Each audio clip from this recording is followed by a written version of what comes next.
Hi everyone, मैं प्रिया और अपने चैनल पर आप सभी का स्वागत करती हूँ। चलिए, तो आज हम इस वीडियो में जानेंगे कि जो महाभारत का युद्ध हुआ था, तो ऐसे बहुत से महायोद्धा को छल से मारा गया था, है ना?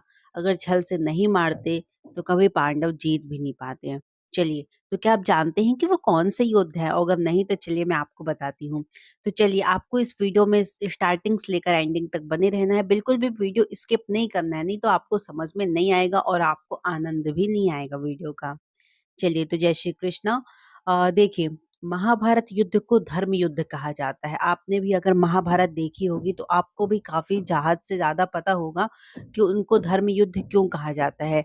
इस धर्म युद्ध को जीतने के लिए पांडवों और कौरवों में युद्ध हुआ था, जिसमें भगवान श्री कृष्ण ने बहुत बड़ी भूमिका भी निभाई थी। द्वापर युग में धर्म की रक्षा के लिए महाभारत का युद्ध हुआ था। देखिए, यह जो युद्ध हुआ था वो कुरुक्षेत्र में हुआ था, है ना? मैंने कई बार बताया है आपको, इसलिए इसे कुरुक्षेत्र का युद्ध कहा जाता है। अगर कोई पूछे कि कुरुक्षेत्र का युद्ध मतलब कौन-सा युद्ध है, तो आप बोल सकते हैं कि जो महाभारत का युद्ध हुआ था वही कुरुक्षेत्र का युद्ध है। इस युद्ध में सबसे बड़ी भूमिका जो थी वो भगवान हमारे श्री कृष्ण ने निभाई थी। इस युद्ध की सबसे विशेष बात ये थी कि इसमें जो भगवान कृष्ण थे, वो स्वयं अर्जुन के सारथी बने थे, है ना?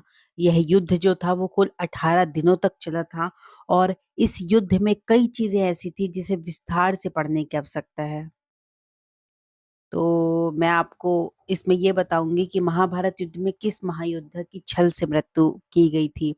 तो देखिए, इस महायुद्ध को हजारों साल बीत गए, लेकिन कहते हैं कि आज भी कुरुक्षेत्र की जमीन योद्धाओं के लहू से लाल है। धर्म और अधर्म के इस युद्ध में धर्म की जीत के लिए कई महान योद्धाओं को छल और युद्ध के नियम के विरुद्ध जाकर मार डाला गया था।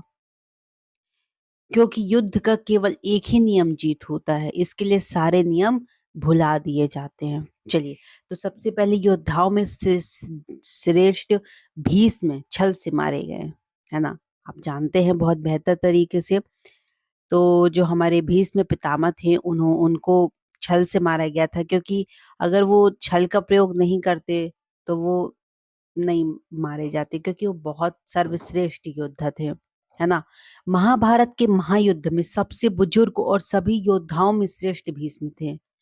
वह अपनी राजभक्ति के कारण कौरवों के साथ युद्ध में भाग लेने का निर्णय किया और पांडवों के विजय में सबसे बाधक भी बने थे। इन्हें पराजित किए बिना महाभारत के युद्ध में पांडवों का विजयी होना बहुत मुश्किल था। ऐसा इसलिए क्योंकि भीष्म कौरवों के सेनापति के तौर पर उन्हें के ढाल बने हुए थे। इस युद्ध में 10 दिनों तक पांडवों की सेना का संहार करते रहे। ऐसी स्थिति में भगवान कृष्ण की सलाह से अर्जुन अपने रथ पर शिखंडी को लेकर आ गए, जो ना तो पुरुष था और ना ही स्त्री। भीष्म शिखंडी को एक स्त्री मानते थे और पांडवों को इस रहस्य के बारे में पता था। भीष्म के स्त्री पर अस्त्र शस्त्र नहीं उठाने की प्रतिज्ञा का लाभ उठाते हुए अर्जुन ने युद्ध के 10वें दिन भीष्म को बाणों से छलनी कर दिया था और भीष्म बाणों की सैया पर लेटे लेटे अंत तक युद्ध को देखते रहे। फिर कहते हैं गुरु द्रोणाचार्य को भी छल से मारा गया। देखिए, भीष्म के बाद कौरवों के जो सेनापति थे वो द्रोणाचार्य बने थे। ये कौरव और पांडवों के गुरु थे। भीष्म के जैसे ही पांडवों के मार्ग में बड़े बाधक बने हुए थे। इन्हें भी युद्ध में पराजित कर पाना मतलब मानो तो बहुत ज्यादा ही मुश्किल था। ऐसा माना जाता है कि द्रोणाचार्य को केवल उनका शोक ही मार सकता था। ऐसे में पांडवों ने द्रोणाचार्य के साथ एक छल किया। कैसा छल? भीष्म ने अश्वत्थामा नाम के हाथी को मार दिया और द्रोणाचार्य के पास जाकर कहने लगे कि मैंने अश्वत्थामा का वध कर दिया। आपको हम बता दें कि जो अश्वत्थामा थे वो द्रोणाचार्य के पुत्र का भी नाम था। द्रोणाचार्य को भीम की बात पर भरोसा नहीं था, इसलिए उन्होंने धर्मराज युधिष्ठिर से पूछा, क्या मेरा पुत्र अश्वत्थामा मारा गया? इस पर युधिष्ठिर ने कहा कि अश्वत्थामा मारा गया, लेकिन यह नर भी हो सकता है और हाथी भी। इस दौरान जब युधिष्ठिर यह कह रहे थे कि उस समय भगवान श्री कृष्ण ने शंखनाद कर दिया, जिससे द्रोणाचार्य बात को सही से सुन ही नहीं पाए और सोकुल होकर वे अस्त्र शस्त्र रख दिए। इसी मौके का फायदा उठाकर द्रौपदी के भाई ने द्रोणाचार्य का वध कर दिया। फिर आते हैं जयद्रथ। कहते हैं दुर्योधन के जो जीजा थे, है ना, जयद्रथ के कारण अर्जुन के पुत्र अभिमन्यु का वध कौरवों ने मिलकर किया था। सबसे क्रोधित होकर अर्जुन ने प्रतिज्ञा ली थी कि अगले दिन के युद्ध में सूर्यास्त तक में जयद्रथ का वध कर देंगे, नहीं तो वो खुद अग्नि समाधि ले लेंगे। कौरवों की पूरी सेना उस दिन जयद्रथ की सुरक्षा में लग गई। ऐसे में अर्जुन के लिए जयद्रथ का वध कर पाना बड़ा ही असंभव था। ऐसी स्थिति में श्री कृष्ण ने एक चाल चली। उन्होंने अपनी माया से सूर्य को ढक दिया, जिससे अंधेरा छा गया। जयद्रथ ने यह समझा कि शाम हो चुकी है और वे अर्जुन के सामने खुद आ गया। श्री कृष्ण तो यही चाहते थे। इन्होंने अर्जुन से कहा कि अपना धनुष उठाओ और जयद्रथ का वध करो, अभी सूर्यास्त नहीं हुआ है। कृष्ण के इतना कहते ही सूर्यदेव फिर से प्रकट हो गए और अर्जुन ने एक पल की देरी ना करते हुए जयद्रथ का वध कर दिया। फिर आते हैं कर्ण। देखिए, कर्ण का वध भी अर्जुन ने छल से ही किया था। युद्ध के बीच एक श्राप के कारण कर्ण ने रथ का पहिया भूमि में धंस जाता है। उस समय निहत्थे कर्ण पर अर्जुन ने दिव्यास्त्र चला दिया और कर्ण वीर गति को प्राप्त हो गए। फिर देखिए दुर्योधन।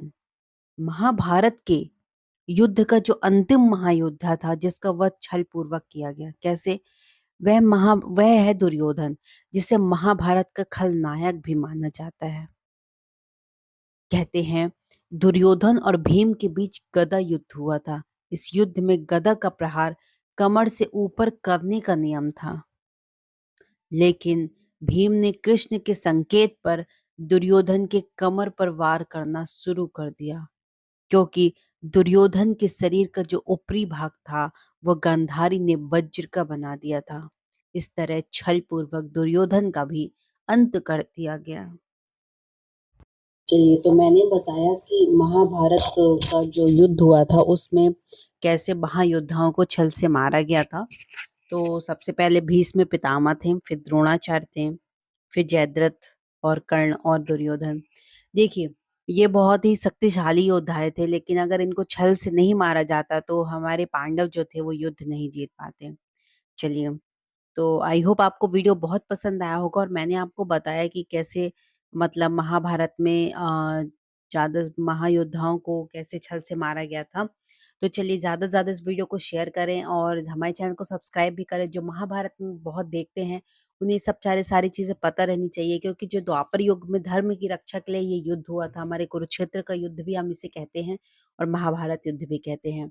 चलिए, तो बाय बाय, मिलते हैं हम कल एक नए नेक्स्ट वीडियो के साथ। जय श्री कृष्ण।